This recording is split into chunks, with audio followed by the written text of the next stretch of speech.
Listo, acuerdas a hacer algo. Voy a ir a una vez para casa.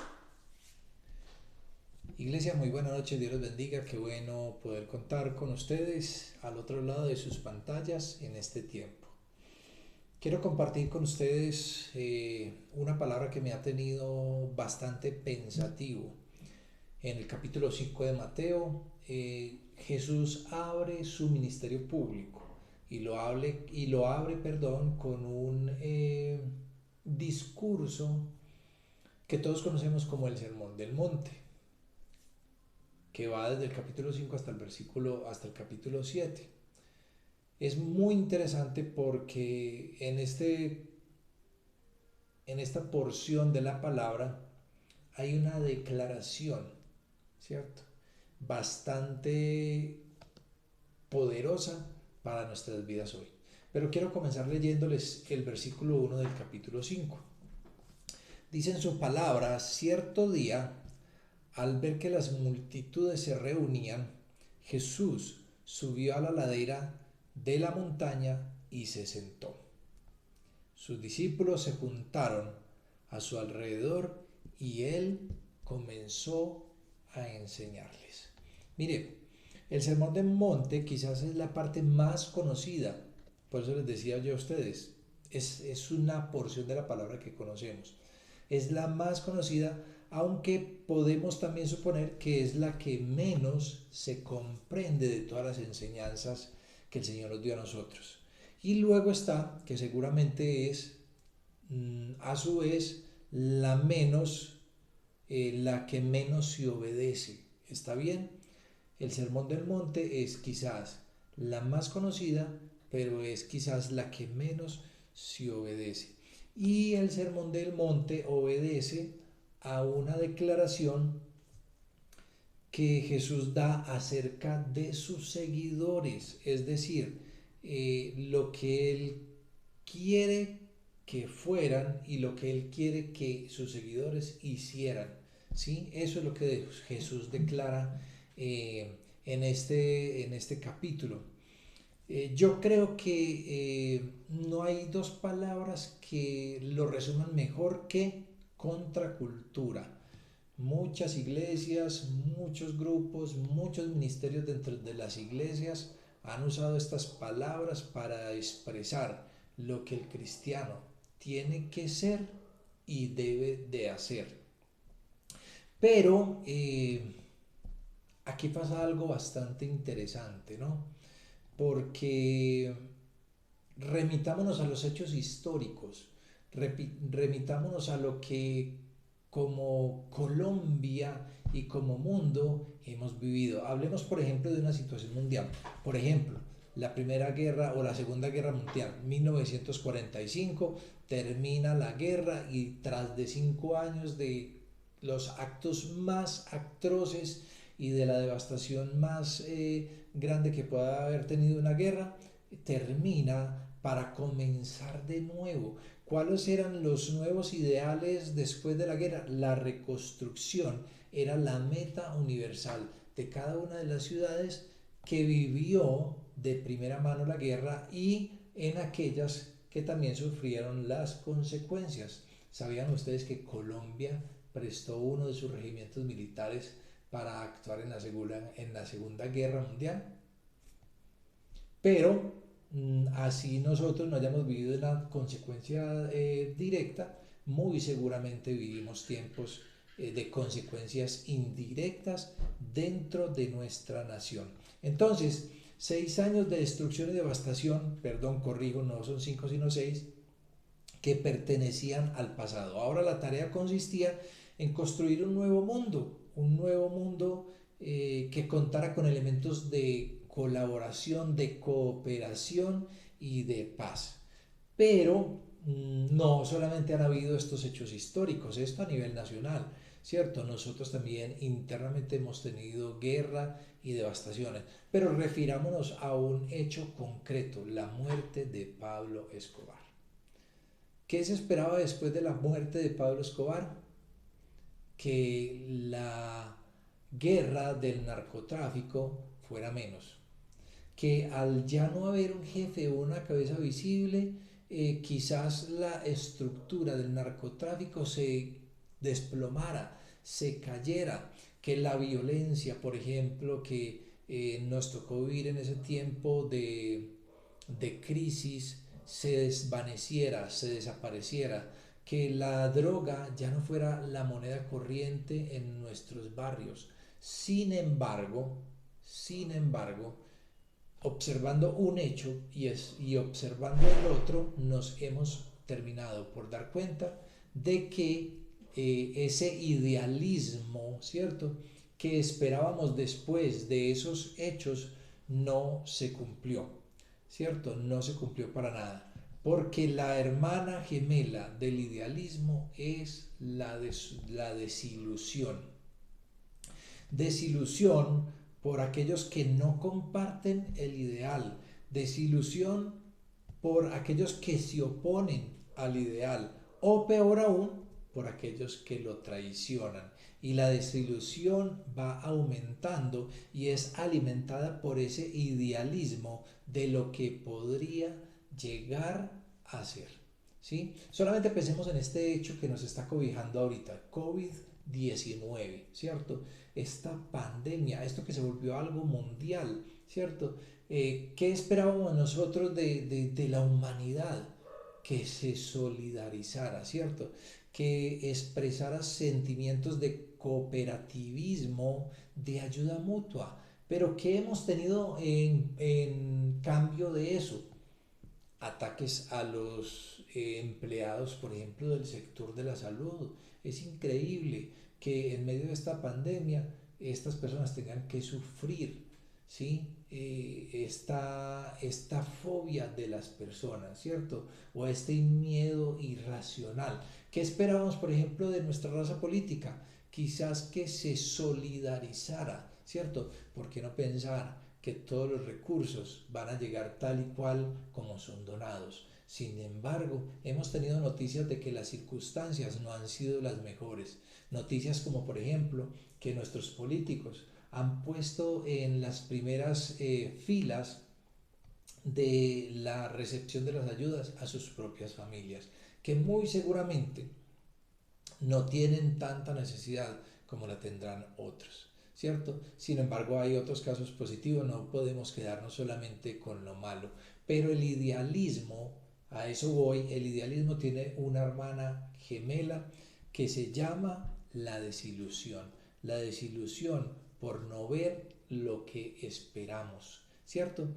Y en ese idealismo muchas veces también caemos en el lado opuesto. He leído de un libro que se llama El Tao de los líderes, que me parece una lectura muy delicada y que no recomiendo para todos, pero me encontré con algo bastante particular y una idea bastante interesante. Dice en uno de sus apartes polaridades, y voy a citar textualmente: todo comportamiento está formado por opuestos o polaridades.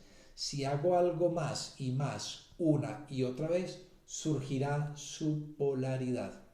Por ejemplo, esforzarse por lograr la belleza vuelve fea a una persona.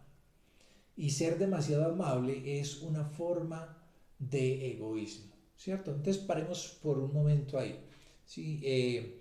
Como cristianos quizás nos han idealizado mucho y quizás nosotros mismos nos hemos idealizado, pero en ese mismo idealismo y en ir alimentando ese idealismo, la desilusión también ha crecido bastante. Hoy por hoy tenemos personas, por ejemplo, que ya no creen en una institución religiosa. ¿Por qué? Porque ese mismo idealismo y la desilusión de no ver lo que se espera los ha llevado a una situación de negación. ¿De negación en qué sentido? No quiero nada que ver con el Evangelio, no quiero nada que ver con Dios, ¿cierto? Mire la situación en la que estamos viviendo, mire lo del COVID-19, que lo crearon en China, que sí, que no, que eso fue una estrategia para apoderarse de las empresas nacionales. La verdad no puedo garantizar que eso sea así, pero sí puedo decirles, contarles que ese mismo idealismo ha generado en nuestras vidas esa frustración, ¿sí? Ahora, ¿qué es lo que se espera de nosotros como pueblo cristiano? Dice, que nuestra justicia sea mayor que la justicia de los escribas y los fariseos, tanto en nuestra conducta ética como en nuestra devoción religiosa, tanto en nuestro amor como en nuestras ambiciones, más allá de nuestros vecinos que no conocen a Dios, de aquellos que no tienen la misma piedad que nosotros. Eso es lo que se espera de nosotros. Hoy por hoy nosotros no tenemos eso porque muchos están esperando que los cristianos sean lo que tienen que ser. Volvamos a nuestra cita de hoy. Dice que las multitudes se reunían y Jesús subió a la montaña y se sentó. Sus discípulos se juntaron a su alrededor y él comenzó a enseñarles. Hermanos, hoy Jesús se sienta en la montaña de nuevo y tú que estás ahí al otro lado de la pantalla, eres aquel que se sienta en las laderas hoy para escuchar la voz de nuestro Dios, la enseñanza de nuestro Señor Jesucristo. Pero, ¿de qué manera vamos a reaccionar hoy? ¿De qué manera vamos a responder hoy a esta situación? Jesús, cada vez que su palabra se habla, Jesús está sentado en aquella montaña. Cada vez que tu pastor o tu líder predica la palabra en tu iglesia, es Jesús quien se sienta en esa montaña. Y tú te conviertes en un oidor nuevamente de ese sermón del monte. Porque todas las predicaciones quizás toquen parte de esto. Todas las predicaciones nos dicen a nosotros qué es lo que espera Jesús de nosotros, cómo nosotros debemos responder a su palabra, qué es lo que nosotros tenemos que llegar a ser. La pregunta es la siguiente: ¿el mundo se desilusiona de nosotros? ¿El mundo en este momento está contento con lo que nosotros somos? Tenemos un reto muy grande, tenemos un reto gigante por delante, y es que nosotros nos sentemos a escuchar la palabra de Dios y seamos lo que Dios quiere que nosotros seamos. Te invito para que escudriñes con bastante atención estas palabras. Yo voy a estar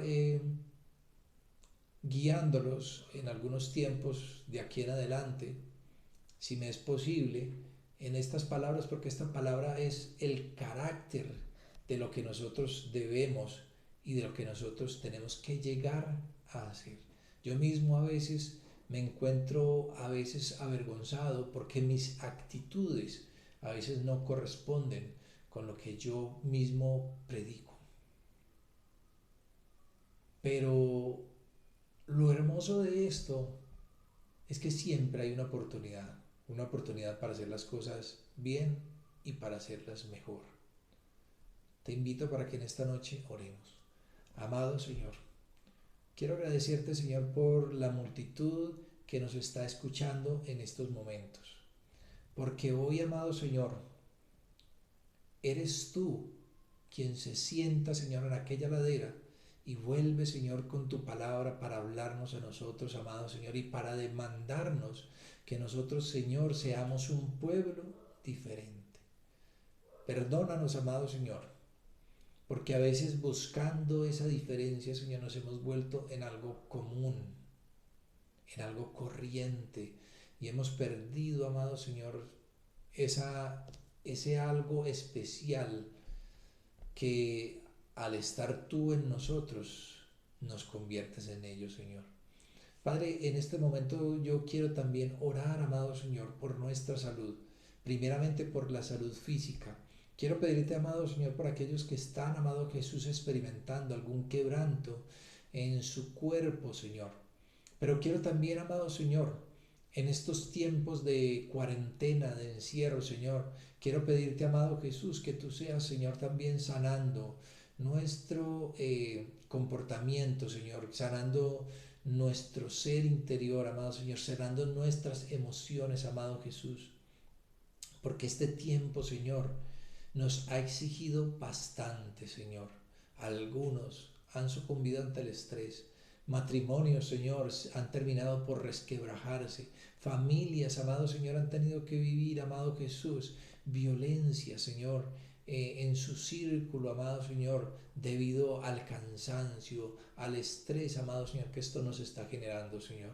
La incertidumbre, Señor, por lo que pueda acontecer, amado Jesús, nos consume, Señor, y no hallamos la paz en ti que necesitamos, amado Jesús. Señor, por eso a tus pies venimos, como aquella mujer, corremos, amado Jesús, y nos abrazamos, amado Señor, de ti, porque Señor, como decía tu siervo, ¿a quién más iremos? Solo tú tienes palabras, Señor, de vida eterna, Señor. Solo tus palabras, Señor, nos pueden afirmar, nos pueden dar esperanza, Señor. Te bendecimos, amado Jesús, y te exaltamos. Y asimismo, Señor, queremos pedir, amado Señor, por los trabajos, amado Jesús, que tanto temor quizás tenemos de perderlos, que no nos vuelvan a llamar, que ya se reduzca, Señor, que tengan que cancelar nuestros contratos. Padre, te pido, Señor, por aquellos que están en esta situación, para que seas tú, amado Señor, proveyendo paz y tranquilidad, amado Señor, en ti, porque tú, amado Jesús, como dices en tu palabra, Señor, no dejas, amado Señor, a tus hijos desamparados, amado Jesús. Padre, y una vez más, quiero darte gracias por todos aquellos que han sido provisión para tu iglesia, Señor.